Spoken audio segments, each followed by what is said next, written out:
Um, right. I believe next we have uh, Mr. Anuja Hiniduma from HCL, who is the technical manager. And also, I'd like to welcome Ms. Nadira Kasim and Ms. Ashani Imtiaz as well. So, welcome and over to you. Thank you so much. Sorry, I didn't see who was talking, but thank you so much for the warm welcome. Let me introduce myself. My name is Nadira, and I'm HR manager at HCL. We also have Anuja, who is also here as well with us. Anuja, I hope you're on the call. Anuja comes from digital business. He's a technical manager, and he will run you through the technical aspects of HCL and give you all a little bit of insight and intro into that. But I will just give you all a very quick, it won't even take 5 minutes, a quick introduction to HCL and just give you an explanation of what we are, who we are, and what we do. Let me just share my screen. Let me introduce HCL to you. HCL at a glance, we're a company, we're an IT service providing company, which we currently have 219,000 employees working with us worldwide. We call our employees ideapreneurs because we foster a culture which encourages innovation and giving different ideas. We have different programs around this concept. So all our employees, all 219,000 employees are called ideapreneurs. We are a company which has a revenue of over $12 billion, right? We have 167 nationalities working with us worldwide. I will show you all which countries we're located in, Sri Lanka being one of them. We're currently in 54 countries, and our focus is in four parts. We focus on digital, engineering, cloud, and software. We are a company that you can see some of the awards and some of the recognitions that we've received globally. We are a company that has received over 220 leadership recognitions. We are ranked number one employer in the professional service sector in the that's a Forbes World's Best Employer list. So different awards and recognitions that we've received as well. So this is our HCL as at a glance to y'all, right? So at HCL Tech, we bring together the best of technology and our people to supercharge progress. So we work for our clients where we provide digital outcomes for them, for our people, that is for our employees, for our ideapreneurs to find a spark within themselves. We also look at community that we are in, whichever country we are in, to make sure that we have a long-standing commitment to the community as well as to our planet through our sustainable policy and our sustainable, initiatives that we have within the company. So just HCL at a glance, we are 219K employees with 54 countries, 167 nationalities with $12 billion revenue as well. So as I was saying, at HCL, we bring together the best in technology and our people to supercharge progress for our clients, for our people, that is our employees, our community, as well as for our planet. So a little bit about the technical aspect of what we work in. We work in different areas, but these are few things that we concentrate, especially in our Sri Lankan offices here. We concentrate, one is on digital foundation, which includes hybrid cloud, digital workplace, network, cybersecurity, and so on. We do concentrate on digital business. Anuja is from that line of business, and he will actually give you a better understanding of what it is and what it enables. So you have digital consultancy, application and platforms, data and analytics, as well as IoT. And then the final area that we concentrate in Sri Lanka is for digital operations, where we look at integrated IT operations, process operations, kind of like your digital, your DPO type of work, right? So that's a little bit about the type of work that we do here. So these are some of the strategic partnerships that we have with us in Sri Lanka as well as globally. We have different partnerships that we ecosystems that to encourage the startup ecosystems that we have encouraged these strategic partnerships. These are a few of the things that we have. These are the different industries that we are working. So we work, our clients come from financial industry to technology and services, retail to public services, different things like that. And what these numbers or the stats mean basically say is that out of the top global investment banks worldwide, five of the 10 top investment banks are clients with us, right? So we've given that stats as well. So for example, for manufacturing, out of the top industry and process companies that are there worldwide, seven of those companies are clients with HCL.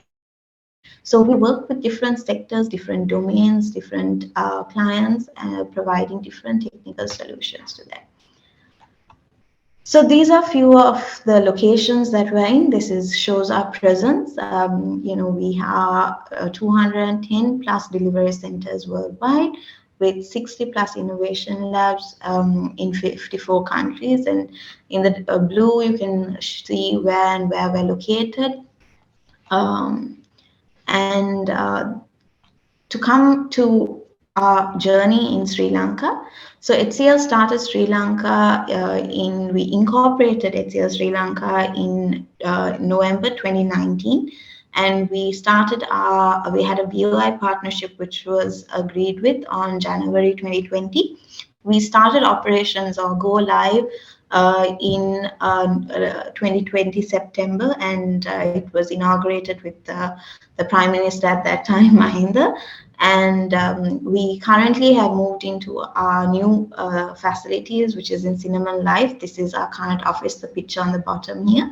We have over 1,800 seats that are there, and this has been operational since November 2021.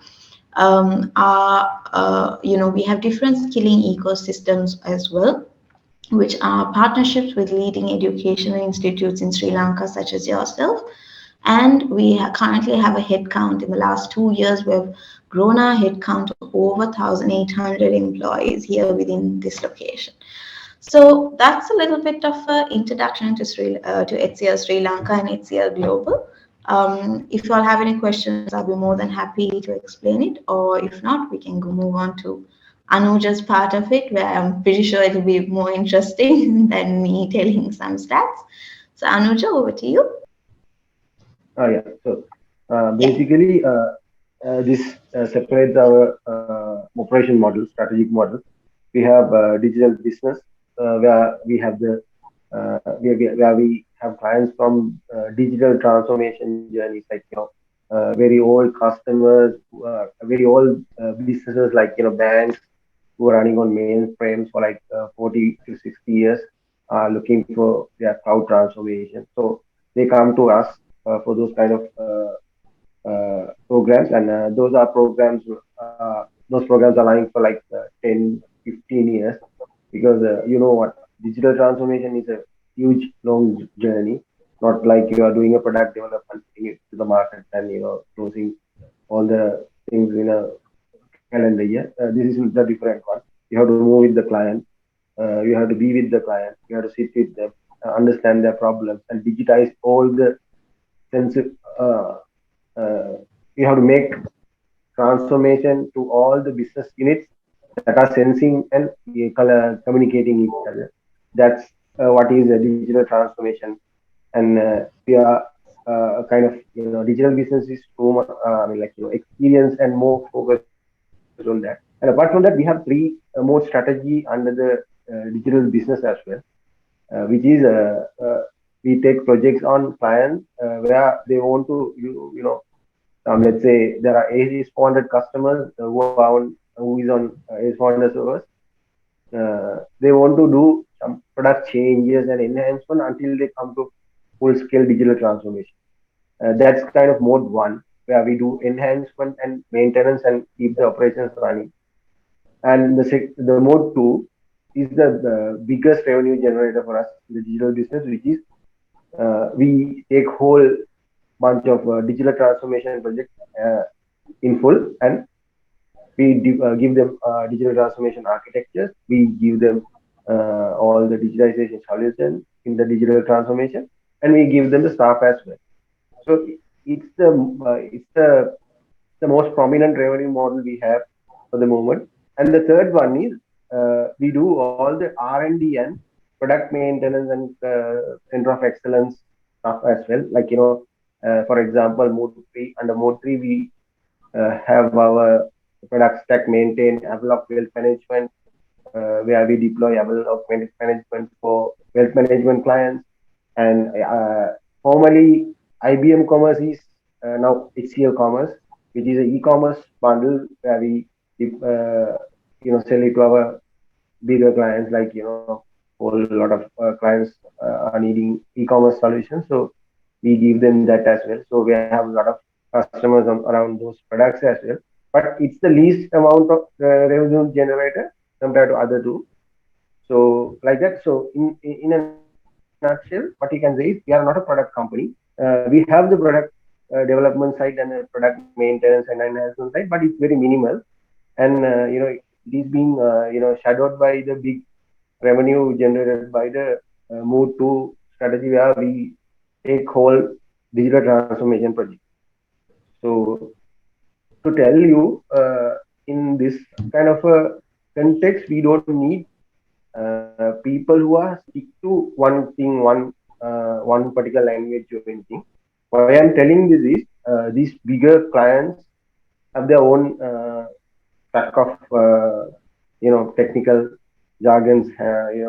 They get written those things by experts, and they are pretty much okay with it. I mean, like if they want something, a simple code or something, they will get it from AWS or Azure Marketplace. And what they want is to integrate these things and to their legacy applications or the digitization components, and make the intercommunication get done. So what we call them is system integration. So if you join for a company like this, you will be playing more of system integrator role rather than mainstream coder or engineer. So as a system integrator, you can't say I have integrated this part, my job is over. So what you need to do is you have to have the end-to-end ownership of that particular scenario. Let's say your lead will assign you to integrate two systems, and just by integrating those two parts, you can't say you are done. So you have to test them, the intercommunication between them. So check the various types of requests, check the various types of responses.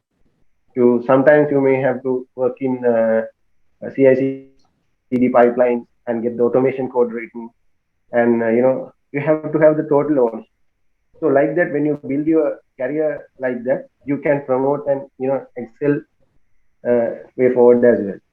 So it is basically a very big journey and very kind of consolidated journey than being just an engineer or a coder. So I think you guys should keep in mind that this is kind of a that typical, not that typical product company or a engineer journey when you join to a company like. Yeah, that's what I want to mention. Very. I, Nadira, Anujat, I think the students. Uh, if they have any questions, I'm sure they'll forward it across to us, and then we can forward them to you as well. So thank you very much for your time today, and we are very happy to have you on board with us as a one of our academic, so as an industrial partner. So thank you very much. Absolutely. Absolutely.